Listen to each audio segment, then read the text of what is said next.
what it showed me was the reasons why I had left all the relationships I had been in. I really loved every single relationship. I've never been like dumped or broken up with. It's always been me. And I never could put into words why that was. I just knew if there was too much tension or there were little problems or I felt some kind of negative emotion, I would just run. This is Dating Greatly, the podcast where we talk about dating, love, and relationships. If you're a woman who dreams of a healthy relationship, but you're scared of putting yourself out there, this podcast is for you. By the end of each episode, you're going to feel more confident, courageous, and empowered to put yourself out there and start meeting your person today. Welcome to Dating Greatly. Today I get to welcome Natalia Hernandez to the show to talk to us about all things Enneagram. You may have heard of the Enneagram. It's a type of personality theory that's based on the idea that each person has a unique personality structure that shapes the way they see the world and themselves. Natalia is a certified Enneagram and relationship coach, and she uses the Enneagram to help individuals and couples heal their relationships and sometimes end their relationships. Natalia found that the Enneagram has helped her with her own challenges in relationships and has actually been the driving force in her successful marriage. Enjoy today's episode. Thank you so much, Natalia, for being here with me today and for chatting with me. Yeah, thanks for having me on. I'm very excited to talk all things Enneagram and relationships. There's a few questions that I had that I kind of wanted to start with, and I feel like the one I'm being called to is to ask you, before you found the support of the Enneagram and also in your current relationship, where were you at before? Like how did your relationships in the past kind of compare to your relationships of today? Oh my gosh. So there is no comparing. The whole reason I found the Enneagram or decided to use it as a tool and have it really change things for me is because of my relationships. I had a friend asked me, "Oh, are you an Enneagram type 7?" I was like, I don't even know what that is. And she said, "Oh my gosh, you have to go and read up on this." And I did. And at first, it was almost like I got smacked right in the face because with like truth, you know, and what it showed me was the reasons why I had left all the relationships I had been in. I really loved every single relationship. I've never been like dumped or broken up with. It's always been me. And I never could put into words why that was. I just knew if there was too much tension or there were little problems or I felt some kind of negative emotion, I would just run. So the Enneagram, what it showed me was that after I did the assessment and all that, I learned I was a type 7. And type 7s do not like to feel any kind of negative emotion. We have what's called half range of emotions, and that half range is all the wonderful feelings, excitement and happiness and joy and all that kind of a thing. Yeah. So there is no comparing because my marriage is what it is because of the Enneagram. For people that have never heard of the Enneagram before, how would you explain it in a nutshell? So the Enneagram is a tool. It's, sure, you can say it's a personality assessment, but it's a tool. It's a tool to help you understand the reasonings behind what you do. So we call it the core motivations. So there's different reasons why people do things. And so the Enneagram is like your mirror. It shows you the reasons why you behave the way you do, take decisions the way you do, communicate and express yourself the way you do. Oh, and the types, there's 9 different types. Okay. So everyone sort of falls into one of these 9 different buckets, so to speak. For women that are single, that are wanting like a loving relationship, that maybe haven't had too much luck in the past, and now they're apprehensive about getting back in like the dating arena and the relationship arena. How do you think that could benefit a woman like that, just finding out about her Enneagram? Oh my gosh. Yeah, no, it's incredibly helpful. First of all, I think they will clearly understand what's happened in the past. Mm-hmm. I really feel like that's sort of the starting point, because if you don't understand what's happened in the past, then how do you make better decisions moving forward? So I think that's number one. They can see themselves clearly when they learn Mm-hmm. their type of, oh, this is what happened in this relationship. This is Mm-hmm. why I said what I said, or whatever the case is. Like, I was even, thinking about this not too long ago. Like, if it wasn't for the Enneagram, I've been married almost 7 years now. We've been together over like 11. But even in that, which is, my most longest relationship, I'm 40, and I could still see patterns from my old self, pre Enneagram. And I always wondered to myself, how long will this last? Mind you, I'm already married. We bought a house, which is, really big deal. Mm-hmm. We have a baby. And I still had that thought in my mind. Right.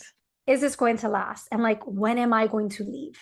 And after I learned the Enneagram, I understood myself, and more importantly, understood my husband and Mm. his quirks and his reasonings for things, and just who he is. And because of that, I can honestly say I don't ever doubt anymore. There is no thought of like, is this going to last? It's like, of course. There's no doubt. Like, this is it. That's just, there's no running from anything anymore. I can't even really compare what relationships for me were before Mm-hmm. and where things are now. So what do you think it was back then that had you running? I know you mentioned like any kind of tension, any kind of non-positive emotions. And now that you know so much more about yourself, like what do you think happened in those moments? So I'll say this. The idea that I had in my head, so also type sevens are idealists.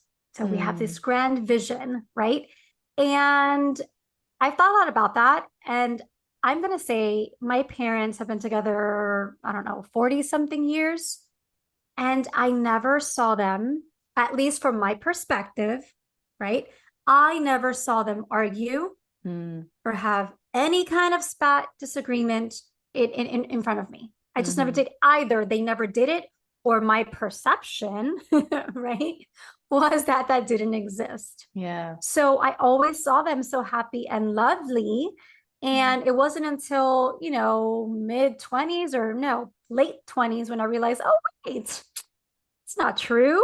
You become an adult, you open up more with your parents, and they shared a lot more. It's like, no, they would argue all the time, but just they did it, not in front of the kids. Right. And so my thought was, oh, relationships, good, healthy ones, like the ones, my parents have because they're perfect, is just lovely and Mm-hmm. affection and just all these wonderful things. And so when I got into my own relationships, and that wasn't the case the majority of the time, it's like, oh, wait a minute.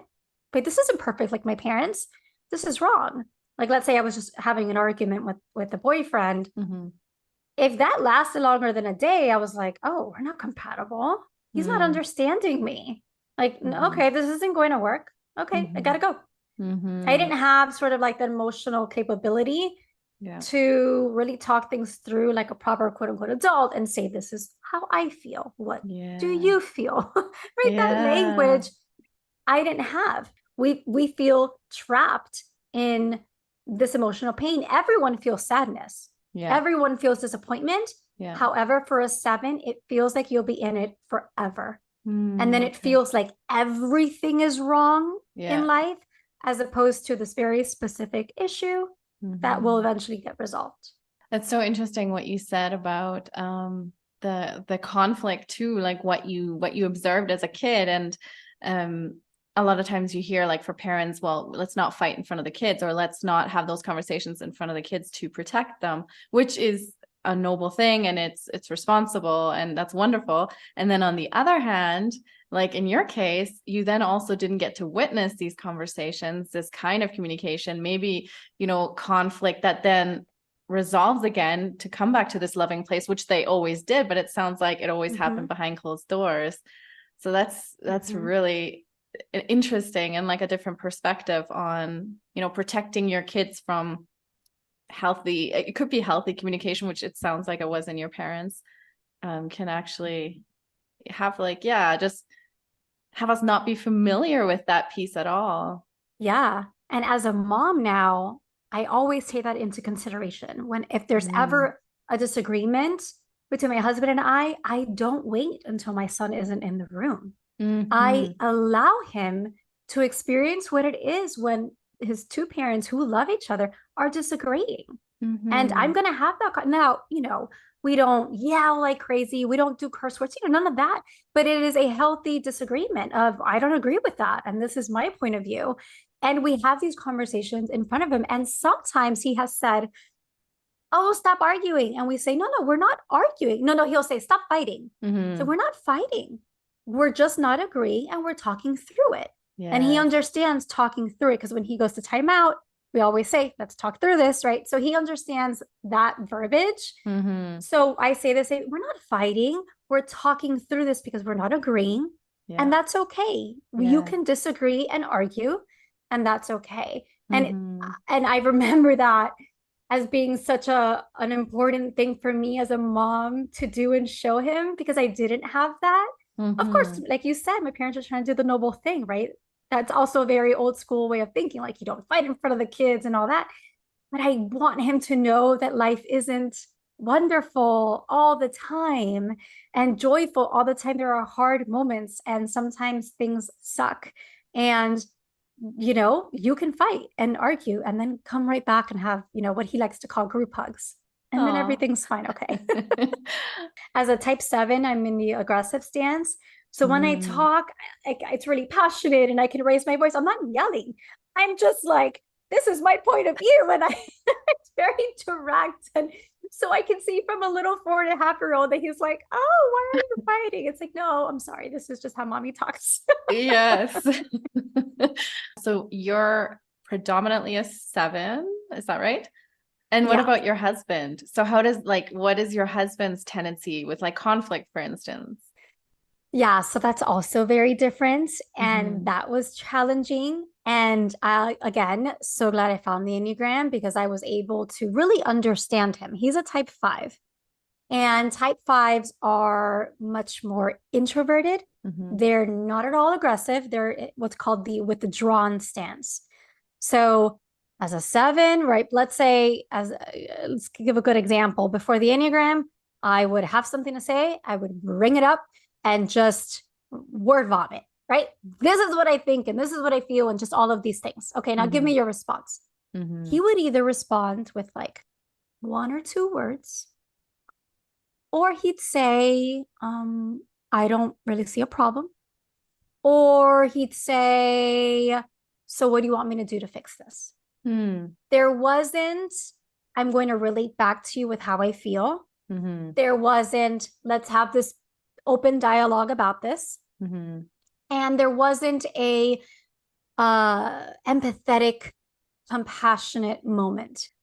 Or he would take a long time to really process what I said and then come back like a day later. Mm-hmm. And before the Enneagram, I interpreted all of that to be dismissive, either to Mm-hmm. be dismissive or like, again, we had a problem in our relationship because I felt like we weren't connecting on that more deeper level when there were issues. So here I am trying and I'm getting back what I considered to be resistance Yeah. to what I was saying, or just kind of like dismissive, not really caring, like he's got other things going on in his mind when that wasn't the case at all. So it's not that me and him couldn't communicate, is that we didn't understand our communication styles. Mm-hmm. And that took some learning.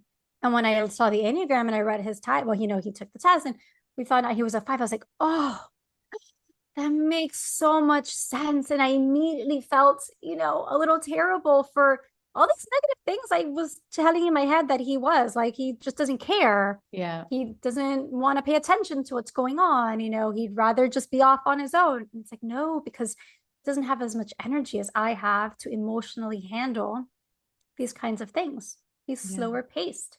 Right. And that's okay too, as long as you're aware of the differences Mm-hmm. and can work through them together. Yeah. Interesting. And I wonder too, as you're talking about the type that your husband is there for like for men, is with the Enneagram types, do men commonly have like similar types? Because it just sounds like like the logical, the thinking, the taking more time, the not really accessing, like what am I feeling? That also sounds really like masculine. So I wonder if is there some kind of Yeah. pattern there? So there really isn't. Okay. There's every different kinds of types, but the types that I've worked with and that I've spoken with the most have been men that have been types four, fives, and nines. All of them are in the withdrawn stance. So to your point, yes. But at the same time, type fours are highly emotional people. Hmm. They are deep, like deep wells of empathy, deep wells of emotion, which you really wouldn't correlate to be such a masculine thing. That's something Yeah. more you would think, oh, women are more the feelers. Yeah. And the aggressive stances like me, types three, sevens, and eights, that's more a masculine thing. Mm-hmm. But the men that I've spoken to the most have been really four, fives, and nines. You can sort of like pick and see which ones, but typically, no, they're typically all across the board. Okay, interesting. So Mm-hmm. when you met your husband, I want to know the story, by the way, how you guys met and how you knew like, okay, this is the person, like this is the person that I'm not going to run from. I'm going to stick around. Which parts of his personality like attracted you and made you feel, I guess, I don't know, safe enough to stay? So this is one of those kind of like, I don't know if it's serendipitous or whatever it is. I think our intuition and like our gut has so much to offer us if we Mm-hmm. were to pay more attention to it. Because, and this was clearly before I even knew the Enneagram, but a type seven, when they're at their healthiest, they move towards a type five. Mm-hmm. So when I first met him, there were two sides. One was, he's a little quieter than I am. I don't know how that's going to work. But at the same time, his presence, his being offered me a calm. Mm-hmm. It offered me a groundedness. I don't know if that's a word. I felt Yeah. grounded in his presence that I Mm-hmm. had never felt before. And as a seven, being very high energy, kind of like fluttering around, it kind of like erratic, excitement, like a firecracker energy. I need that in my life because it's hard to exist in such high energy all of the time. But I didn't Mm-hmm. know how to access that myself. Yes, I could exercise. Yes, I've done meditation, things like that, all very helpful. Yeah. But to be living where you feel grounded at all times is Mm-hmm. something completely different. And I never knew that like my soul needed it. Mm. So when I met him, it was a split of we're so different, but there was also this other half of like, but don't leave this. Like, Mm-hmm. don't run. Like, something intuitively was like, this is what you need. This is the stability and support that is missing within you. Mm-hmm. Like, you have enough energy and joy for the both of you, but he's the only one that can offer you this strength that you need. Mm-hmm. And I stayed with it. And I'm so glad that I did because then after learning the Enneagram, I'm like, no wonder. Yeah. In my healthiest, sevens take on the best traits of the five, which is slowing down. It's Mm. not being impulsive, it's thinking things through. And those are all the things that he provides for me Mm-hmm. that I wouldn't have been able to put into words again for you before Mm-hmm. the way I am now. And so it was that turning point of there's something here, don't run from that. And Yeah. I'm just thankful that I trusted that unknowingly, because we've got a really, really great, healthy marriage now. And what's the story of how you met? so so I had been in a relationship Mm. before him for about 4 years, and of course I left that relationship. And um it was the kind of relationship I had always been in. He's an actor. Before that, I was with a musician. So it was always these like adventurous kind of people and creatives in this kind of space. And because that's what I thought that I wanted, because that's kind of how I am. Hello, lovely lady listening. Chances are that if you listen to this podcast, you're someone who's doing the work to live your best life and have the best relationships of your life. And even though you've never felt better, something is missing. You want to be able to share your life with someone, go on adventures with someone, try a new restaurant with someone, but you're also super nervous about putting yourself out there and attracting the wrong person. Wholehearted Love is a one-on-one coaching program where we work together to get you open and ready to attract a loving relationship. This program is a heart-centered, transformative journey to love, and it will help you identify and rewrite limiting beliefs that you have so you can learn to trust yourself and others. It will help you get crystal clear about your actual wants and desires so you attract nothing but. And the program will help you manifest your ideal partner and relationship, energetically, physically, and spiritually. To find out more and to see if this program is a fit for you, send me a DM on Instagram at LifeCoachYvonne or click on the link to my website in the show notes. Thanks for listening and enjoy the rest of the episode. I told a friend jokingly, I said, I am sick of dating all these men who are so fun. And they're like me. We love to live life and joyful, all this stuff. I'm done with these types. Like the next guy I date, he's going to be in computers. He's going to be an accountant, or just something boring. Like he works on computers. And she's like, no, come on. Really? Like you'll be so bored. Like, no. And I said, no, I'm over this. He's going to be someone that works with computers. Yeah. Fast forward a year and my hairstylist was cutting his hair. And she kind of brought up to me about this guy that cuts his hair and he's from Puerto Rico and he works in IT. And I said, what? Absolutely not. How boring. No way. I had forgotten about that conversation that I had with my friends. He slipped him my Facebook profile. He started sending me messages. We started talking back and forth. I was like, this guy's really smart and he's so witty. And then we just started, we decided to go out for a drink and after talking for some time, and we just clicked right away. There was like intense chemistry between the two of us, again, in a completely different way. His was a very understated confidence as opposed to the confidence that I was used to before that was very extroverted and flamboyant and all these things. It was a quiet inner strength that really intrigued me because it was the opposite of who I am. Yeah. And I never thought being with someone so different from me would be the thing to make it stick. And it turns out that it was. And so we ended up dating and then we never broke up. And then I remember, my friend reminded me of that conversation of like, oh, but isn't he in IT? Isn't that what you told me? I was like, oh my God, did I manifest this? It sounds like you did. Yeah. And so neat too that the hairdresser, I guess, also in like you said, the serendipitous ways, like put the two of you together. I mean, he has plenty of clients, but there's something that made him see something. Yeah, exactly. Exactly. And I did not want to get involved in anything else because I knew my pattern again would be to jump right into something right away, something more exciting to distract me from other things. So I was hesitant. So I think we even waited a couple months before we started really saying, okay, we're dating. Let's, make this more serious. So I even took my time in that. And I think that was also helpful to allow myself to have a little bit of that space. And not rush in and, like you said, make those, I guess, impulsive decisions, but take your time. And interesting. And did anything come up for you as it got more serious around commitment, like being a 7, this thing you don't want to be like limited or restrained? I think that was part of it.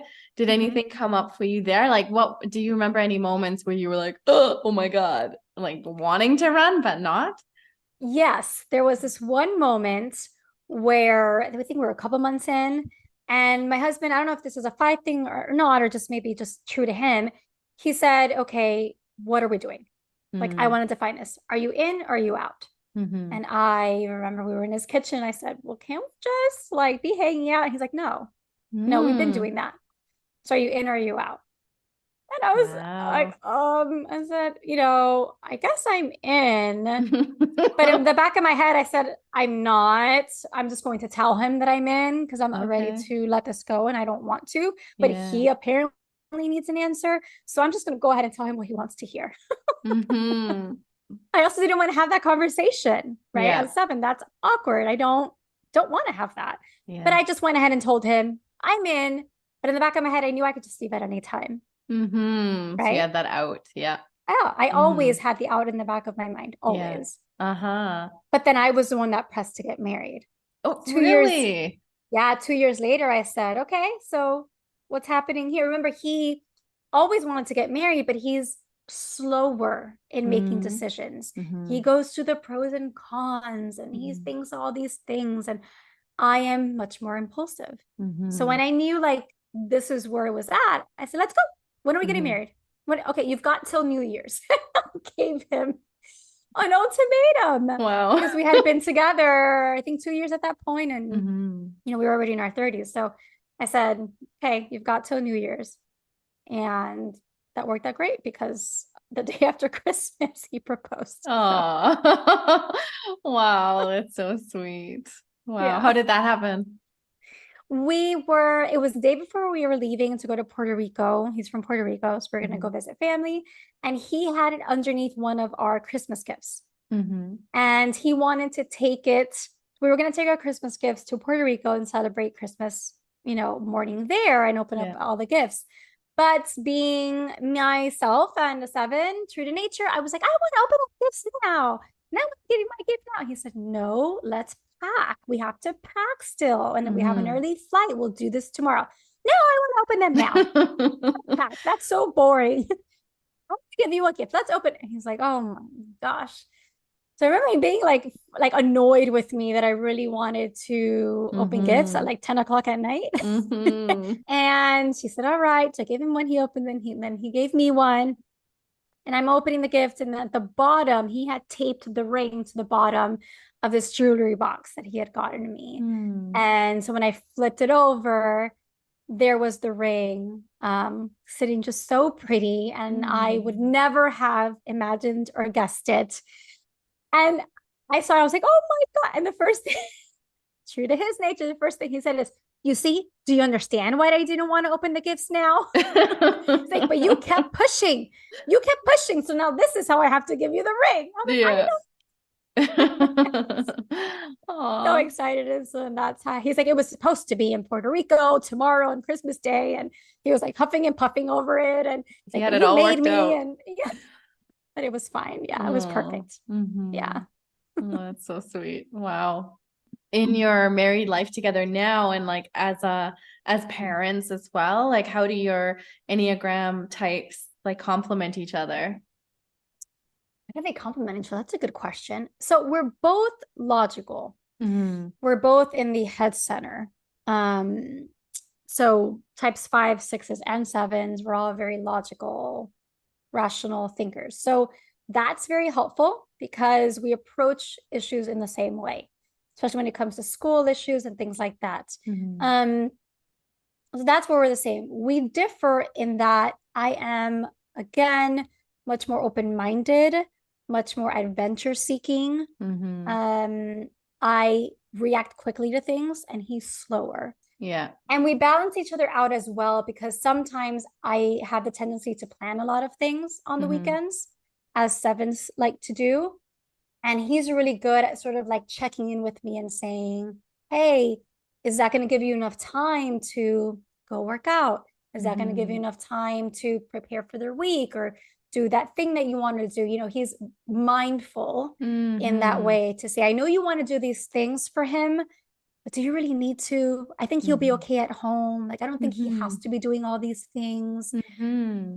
So that's very helpful. Yeah, and that's so helpful in general to know about yourself and then to communicate that. Because even if your partner or the person you're dating isn't into the Enneagram and hasn't taken the test, it's still like as you're starting to communicate healthier and you know, asking for grace or patience or whatever it is, like that's going to be a mirror for them as well to be like, oh, I can communicate this to her as well. Yeah. I mean, the Enneagram is really for yourself. Yeah. It's beneficial in relationships, but it Mm-hmm. is a personal growth tool. It's Mm-hmm. for you. Mm-hmm. And one person can really change an entire relationship if one person is that self aware, Yeah. because you just show up differently and then you're forcing your partner to meet you where you're at. Mm-hmm. And that can shift an entire relationship. The Enneagram is Totally. just, it's for you first and Mm-hmm. foremost. Yeah. So what would you recommend is like a good first step for women, for men as well, listening to get into it, to get into the Enneagram? So there's a lot of online quizzes. I recommend not doing a quiz, but instead reading all the different 9 types. You can read them all on the Enneagram Institute for free, their website, Enneagram Institute. If you really want to take a test or a quiz, you can use Truity, you can use Enneagram Institute. There's a lot of other really great ones. But the most important thing I would say is no matter, like if you take a quiz, you're going to get, you know, all 9 types showing up, but you're going to get some that are higher in percentage. So I recommend reading the top 4 or so results, the ones that you've got the highest percentage of. Mm-hmm. Read through them, analyze them all carefully, see which one sort of like lands and resonates with you the most. The Mm-hmm. ones that you look at and you go, oh, I don't really like that person, that's might be you, because that's a little trigger for yourself that, you know, that's a part of you that maybe you didn't wish were there. Darn it.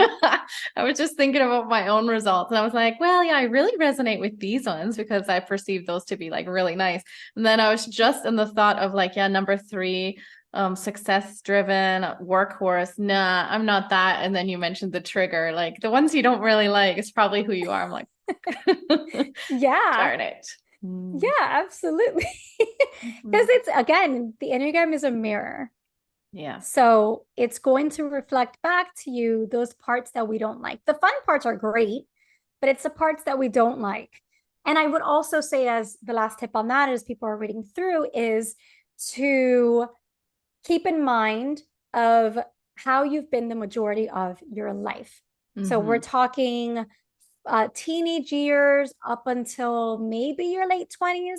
What has been the tendency for you? You want to look at that time period, because after that we become more self-aware, we read books and personal development, Mm. things like that, and so our perception of things can change. However, we are our truest selves between teenage years and sort of like early 20s. Interesting. Yeah. So So those are think going to be the back. tendencies that kind of pop up. And then as we're healing, getting more aware, we're getting more the positive qualities of all of them, I suppose. Yes. But it's Yeah. going to be the So negative ones that are going to trigger us in relationships that are going to make it hard for us. yeah. So when you're Mhm. reading through all 9 types, don't think about, you know, one of these types being who you are today, where you Mm. stand. It's more of what's truest for me when I was teenager to mid 20s. And so from the time that a long time ago when your friend mentioned, oh, you sound like you're a 7 to today, where has the Enneagram journey taken you? Oh, it went from hitting me in the face to helping me understand my past and help me reconcile with who I am and stop uh really beating myself up for the way I left the relationships I had left. I had even done that in a friendship of mine with the Mm-hmm. girlfriend that I was friends with her for since elementary school. So I spent a lot of time really living in guilt and shame for how I handled those situations, and help me heal that part of myself, and then understand how I can make better choices. And then it led me to make better choices. It led me to communicate better with my husband Mm-hmm. and everyone in my life, honestly. It's helped me slow down Mm-hmm. and just becoming so much more aware of myself. And in doing that, I said, other people need to, I started talking about the Enneagram to just about anyone that would listen. Mm-hmm. And then people started asking me questions about how to use that in relationships. And I said, you know what, maybe I can get certified in this. So I joined Enneagram University. I got certified through them. And then I opened up my own coaching business. And so it's where I stand today, helping either individuals or couples, but all through the Enneagram as the foundational tool. I hate to be dramatic. I'm like, the Enneagram changed my life, but it's like, well, yeah, kind of did. So Yeah. It really sounds like it did. Yeah. Yeah. And how awesome that you get to help other people gain that awareness and like have those tools in their tool belt to navigate relationships and life really a little yeah. bit easier. And so for people listening that are resonating and that are interested in this and possibly interested in working with you, how can they connect with you? Yeah. So I'm on Instagram at Natalia Hernandez Coaching. They can also just go to my website, which is by the same name, nataliahernandezcoaching.com. I have tons of information there. And yeah, I work with either individuals or couples on their relationships, and it's all based through the lens of the Enneagram. Excellent. Lovely. And is there anything that in our conversation that I haven't asked you or we haven't covered yet that you really want to address or talk about?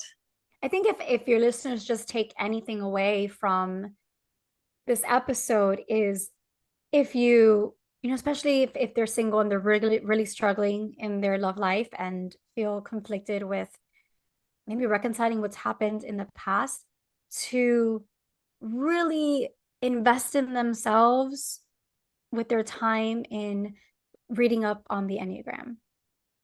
Even Mm-hmm. if they never purchase a book, even if they never hire anyone, just for their own personal awareness. Mm-hmm. And a lot of women try to find closure in other relationships or even seeking closure out from their exes. And Mm-hmm.